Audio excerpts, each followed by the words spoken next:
যারা একদমই করলা খেতে পারেন না, আজকের ভিডিওটি তাদের জন্য।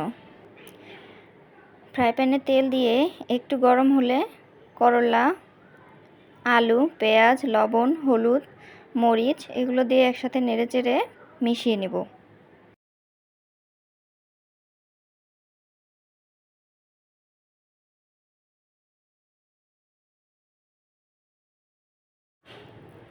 হাই হিটে ভালোভাবে ভেজে নিব যতক্ষণ পর্যন্ত না মুচমুচে হয়ে যায়।